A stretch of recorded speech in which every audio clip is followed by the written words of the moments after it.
munogire keithia yugo gaine mwega na hindi ciothe. Now, I'm here to bring my heartfelt condolences to you, my sister Mumbi.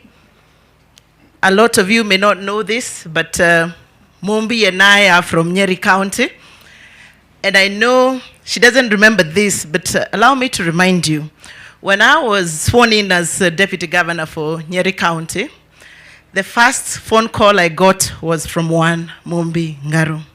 She introduced herself to me, and she said, I will be here in case you need me.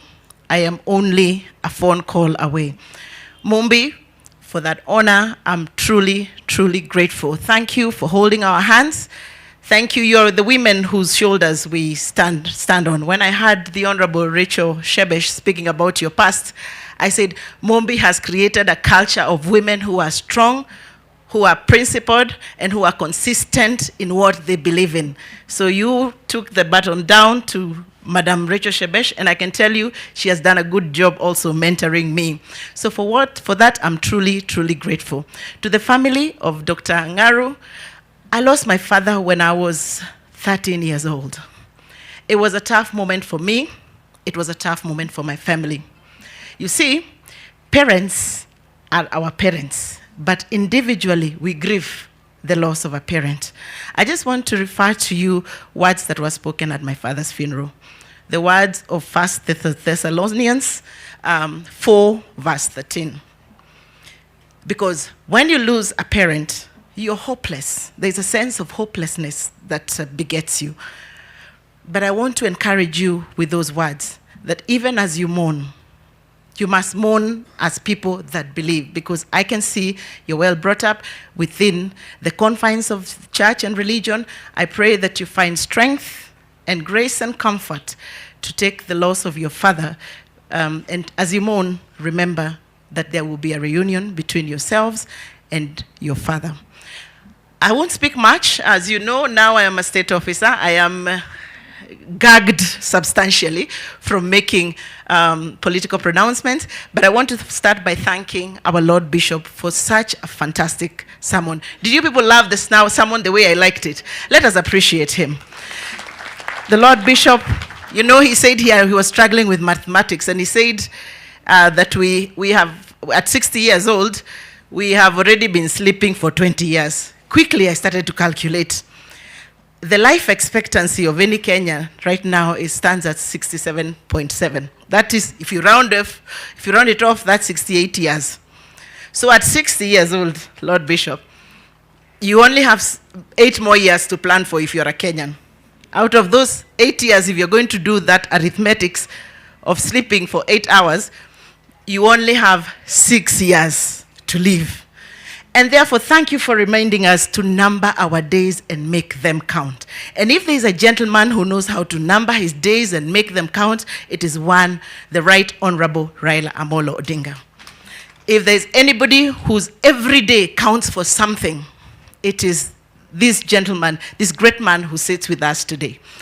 I know that, and I know that because the Right Honorable, you know, for most of us in this region, Baba, we don't know you. We used to be told, growing up as little people, we were told to fear you, not even to come close to you. So those of us that have come close to you, other people fear us. They don't know what happens once you're in Baba's team, you're in Baba's team for life, and people cannot seem to understand why are these people so passionate about it. I'll tell you, Baba is a tribeless Kenyan. I would not be where I am today had it been not for Baba looking at me, separating the tribe where I come from, the region where I come from, and looking at exactly what I can offer. I remember when I applied for PS position when this government came into power, I called Baba and I said, I want to make an application. PS roles are civil service roles, and I will try. You know, many leaders would tell you, no, don't do that. We are not supporting this government. But I remember the words of Baba at the time that I called him. He said to me, Carol, this nation belongs to all of us. You have a part to play just like every other Kenyan. Go forth with my full blessings. Let us thank the Right Honorable Raila Amolo Odinga. Thank you for releasing me to work with His Excellency President Ruto. I will make this country proud. And for those of you who are wondering why Baba is so passionate about putting his ambitions aside and being so selfless about Kenya, it's because he's well-traveled. I happened to be working in his campaign team during the last, when we were looking for the chairmanship of the Africa Union, and we traveled various countries with him. I want to tell you, we have a beautiful nation called Kenya. If you're in doubt, look at just our neighbors.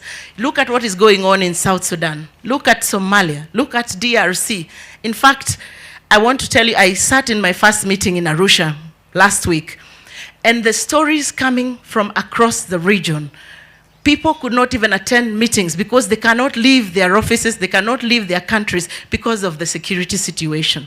We have a good country because we have leaders like Raila Odinga who agreed to put aside their political ambitions, and they said the great nation of Kenya is bigger than me, Raila Odinga. We want to thank you, Baba. And it's good to thank people when they're still alive. Thank you so much. Thank you for even nominating me and putting me as part of your team, and later releasing me to go and serve the Republic of Kenya. Na inyuĩ andũ aitũ tuge atĩrĩrĩ, nĩ mũranjigua? Mũgĩkũyũ ugaga atĩrĩrĩ, irĩ Gĩkũyũ? Hello, irĩ Gĩkũyũ? Irĩ Gĩkũyũ? For those who don't understand that French, look for a good person next to you and ask wamesema nini. Irĩ Gĩkũyũ itiri ukavi. Thank you. This is a great honor for this region. Excellency, thank you for releasing me to serve the people of Kenya and to represent the Republic of Kenya in the regional realm. Finally, I want to thank posthumously the great Francis Ngaru, Dari. You know, I don't know much about men and marriage, but I will tell you, I know where a man is a great man. And if you want to know that a man is great, look at the caliber of his children. Look at the caliber of his wife. For a man to allow you to pursue your doctorate and not feel threatened that you will be too educated and too opinionated. For a man to marry a woman of the caliber of one Dr. Ngaru. For a man to raise children and grandchildren of the caliber of those that we have seen here, he was a great man. Kwa hayo mengi na machache, allow me to say, may Daktari rest in peace. I thank you very much.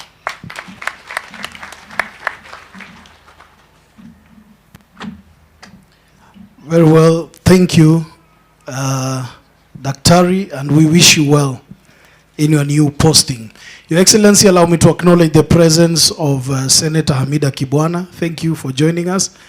She was holed up in the matter that Mheshimiwa Kuria explained. Thank you. And also former Member of Parliament Ochieng Beo. Thank you very much. Thank you. Your Excellency, allow me to invite now to address us the Governor of Nairobi City County, His Excellency Johnson Arthur Sakaja. Welcome, sir.